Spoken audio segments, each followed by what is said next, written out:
In a single heartbeat, a truth buried for 15 years shattered a courtroom silence. What happens when the boy you never knew you had stands before you? Not for justice, but for answers. This is a story about secrets, betrayal, and the fragile hope that even the deepest wounds can heal when the truth finally finds its voice. Stay until the end and subscribe for more real stories that reveal what it truly means to forgive. No one expected Jamal to speak that day, least of all Judge Richard Lawson. The courtroom was heavy with whispers when Jamal, barely 15, stood trial for a petty theft that should have been a routine hearing. But nothing about that morning would be routine.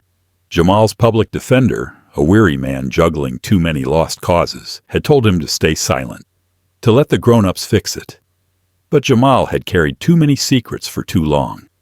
His mother's last words, spoken from a hospital bed smelling of bleach and despair, had been the key that unlocked a door Jamal never wanted to open. If you ever see Judge Lawson, look him in the eye. He owes you the truth. Jamal remembered her voice every night. It was the only thing that kept him from feeling completely invisible in a world that saw him only as another statistic. When the judge called his name, Jamal Harris, his voice was calm, practiced. He never looked at the boy. Not really. To Judge Lawson, Jamal was a case file, a problem to be processed before lunch. But Jamal didn't see a judge that day. He saw the man whose absence had defined his entire life. His mother had fallen for Richard Lawson when she was just 19, a student at the same college where he studied law. She trusted him, loved him, and when she told him she was pregnant, he disappeared behind ambition and a last name that looked better without scandal attached to it. Jamal didn't know all the details. He only knew the nights his mother cried in silence. He knew the eviction notices, the hunger, the anger that bloomed in him like a bruise he couldn't rub away. So when his name echoed through the marble hall, Jamal stood up not as a defendant, but as a son demanding what he'd been denied. "Do you understand the charges, son?" the judge asked, his tone a clipped formality. Jamal's heart pounded so loud he wondered if the microphones caught it. He took a step closer to the bench, ignoring his lawyer's frantic whisper. He lifted his chin, locked eyes with a man who'd never once looked for him. And he said it. 3 words that turned stone into flesh. "You're my father." The courtroom gasped, a sound like a wave crashing against cold walls. Papers slipped from the stenographer's hands. The bailiff shifted, uneasy. Jamal didn't flinch. He held that moment, and in it, he felt powerful for the first time in his life. Judge Lawson's face drained of color. For a heartbeat, his mask slipped. Beneath the robe and the authority sat a man who'd run from his own blood. A man whose carefully built life threatened to crack open with a single truth spoken aloud. "Order! Order in the court!" he barked, voice trembling. But Jamal had already changed the room. No gavel could silence what had been spoken. Jamal's eyes burned. He thought he'd feel hate. He'd imagined this moment 1,000 times. Every version ended with him cursing this man, spitting at his shoes, watching him crumble.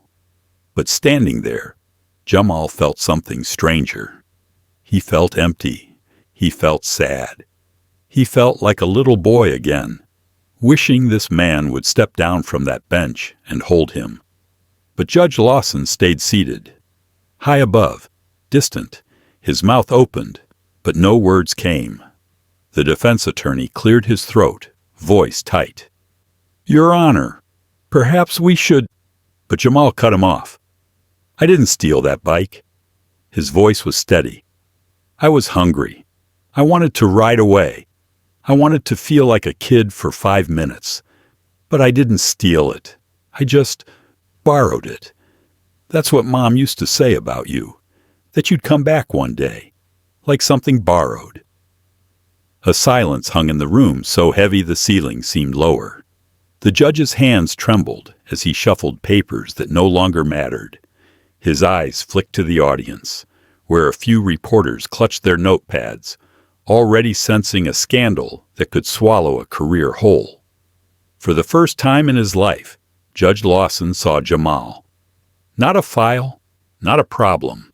A boy with his eyes, his stubborn chin, his mother's fire. He whispered Jamal's name, this time like a father, not a judge.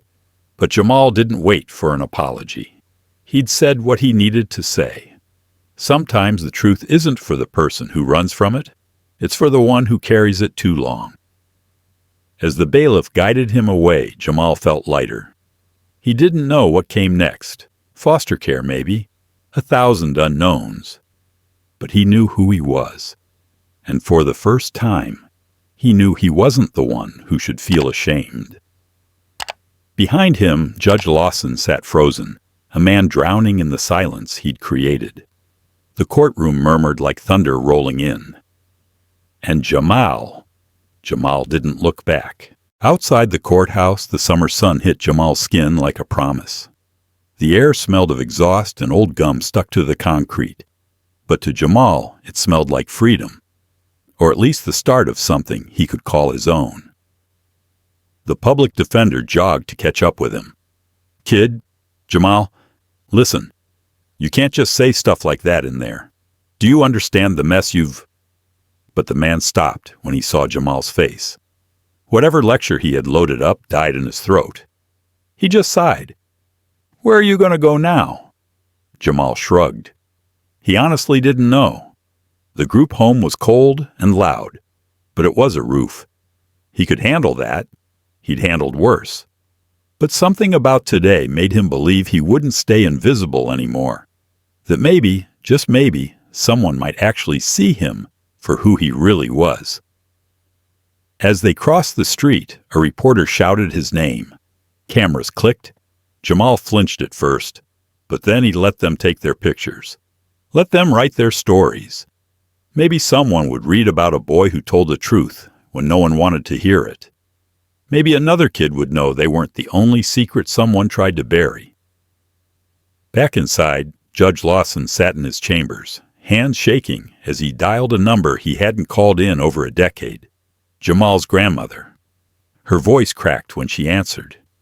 She'd never forgiven him, never wanted to hear from him again. But today she listened. She didn't forgive him, not yet, but she told him where Jamal might be tonight. For hours Lawson sat alone, staring at the framed degrees on his wall. He thought about the boy's eyes, his eyes, looking back at him like a mirror he couldn't escape. He thought about all the years he'd traded for reputation, how many nights he'd told himself he was a good man. He wondered if good men ran from their own blood. By dusk, Jamal sat on the steps of a rundown community center. He watched kids his age play ball like nothing could touch them. He wished he felt that light. He didn't notice the car pull up until the headlights washed over his sneakers. The door opened. Judge Lawson stepped out, not in his robe now, but a plain suit, looking suddenly very small without the bench to hide behind. He stood there for a long time, hands stuffed in his pockets, words catching in his throat. Jamal didn't stand. He didn't run either. He just waited, because if today taught him anything, it was that the truth could find him anywhere. "I'm sorry," Lawson said at last. The words fell between them like loose change. Too little, too late. But Jamal didn't look away. He wanted to hear them. He deserved to hear them. "I don't expect you to forgive me," Lawson continued, voice raw. "But I want to try, if you'll let me. I want to know you, Jamal, if you'll let me." Jamal thought of his mother, how she'd spent her whole life waiting for this man to show up. He thought of every night he'd wondered why he wasn't enough for his own father to stay. The anger rose in him like a tide, but so did something else, a quiet, cautious hope. "Okay," Jamal said. Just one word, not forgiveness, not acceptance, just okay. Enough to mean, we'll see. The judge sat beside him on the steps. For a while, they didn't speak. The streetlights flickered on above them, buzzing in the warm air. Jamal didn't know what came next. Maybe nothing would change. Maybe everything would. But for the first time, he didn't feel like he was carrying it all alone. Sometimes the truth doesn't fix everything, but sometimes it's enough to crack the door open, just wide enough for a boy to step through and for a father to follow. And in that small space between them, something like family began to grow.